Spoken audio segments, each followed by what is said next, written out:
नमस्कार, मैं डॉक्टर मोहनलाल मेघवाल, सहायक आचार्य संस्कृत, राजकीय स्नातकोत्तर महाविद्यालय प्रतापगढ़। भर्तृहरि द्वारा रचित नीति शतकम के महत्वपूर्ण श्लोकों का हम अध्ययन कर रहे हैं। इसी क्रम में विद्वत पद्धति में प्राप्त महत्वपूर्ण श्लोकों का अध्ययन हम कर रहे हैं।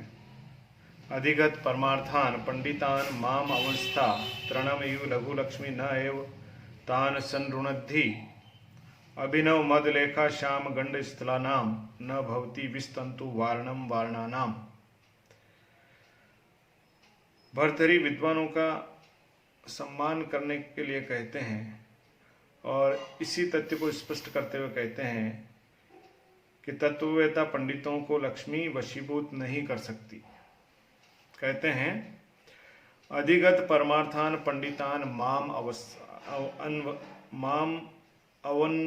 अवमनस्था।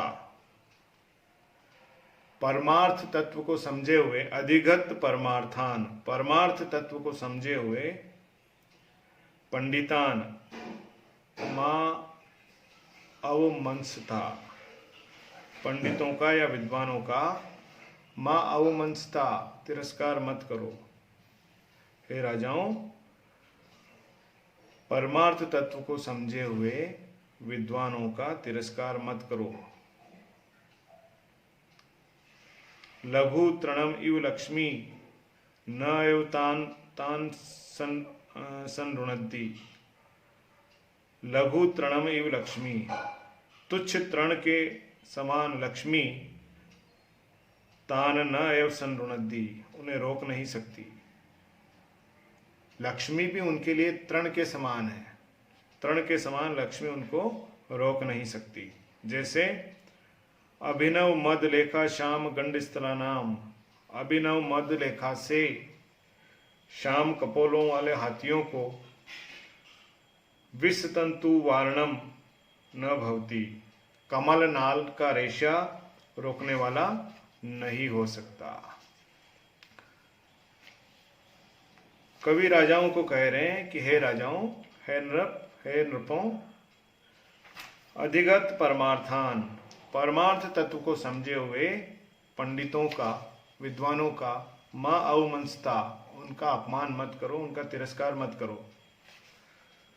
लघु तृणम इव लक्ष्मी तान न एव संरुणद्धि, तिनके के समान तुच्छ लक्ष्मी उनको नहीं रोक सकती।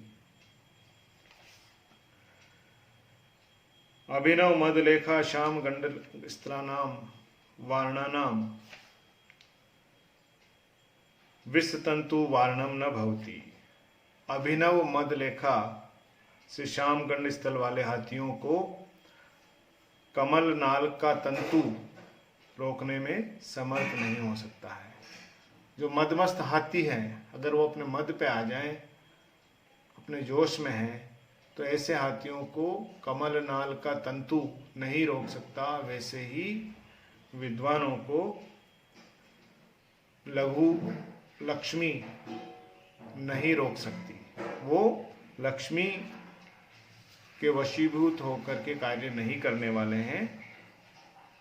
कहा राजा से कह रहे हैं भर्तृहरि कि आपको ऐसे विद्वानों का तिरस्कार नहीं करना चाहिए। ये विद्वान सांसारिक विषयों से ऊपर उठे हुए रहते हैं, अतः इनका अपमान करना सर्वदा अनुचित है। इन विद्वानों के सामने लक्ष्मी तृण के समान तुच्छ है। तात्पर्य है कि विद्वानों को धन के माध्यम से यदि कोई वश में करना चाहेगा तो वह कदापि समर्थ नहीं हो सकेगा, क्योंकि विद्वानों की दृष्टि में धनादि पदार्थ तुच्छ अर्थात सारहीन होते हैं। अतः लक्ष्मी विद्वानों को रोकने में समर्थ नहीं हो सकती। इसी तथ्य को उदाहरण देते हुए भर्तृहरि स्पष्ट कर रहे हैं कि ऐसे हाथी जिनके गंड स्थलों से मद निरंतर बह रहा है, जो अत्यंत शक्तियुक्त एवं युवा हैं, क्या उन्हें कोई कमल नाल के रेशे से बांध सकता है? अर्थात नहीं बांध सकता। जवान और शक्तियुक्त नवीन मद लेखा से युक्त हाथियों को जैसे कमल नाल से नहीं रोका जा सकता, वैसे ही तुच्छ तृण के समान लक्ष्मी से विद्वानों को वश में नहीं किया जा सकता। इसलिए उनके प्रति तुम अपना अहंकार मत रखो, उनके प्रति कोई तिरस्कार भाव मत रखो। तात्पर्य है, जिस प्रकार विष तंतुओं से, कमलनाल के तंतुओं से मदोन्मत्त हाथी को रोकने का प्रयत्न असंभव एवं मूर्खतापूर्ण है, ऐसे ही तत्ववेता पंडितों को धन का लोभ दिखाकर वश में करने का प्रयत्न भी मूर्खतापूर्ण ही है। कवि का मंतव्य है कि वस्तुतः विद्वान लक्ष्मी के द्वारा नहीं अपितु आदर सत्कार द्वारा वशीभूत हो सकते हैं। उनका सत्कार करना ही श्रेयस्कर होता है। इसलिए हे राजाओं, परम ज्ञानी विद्वानों का तिरस्कार मत करो।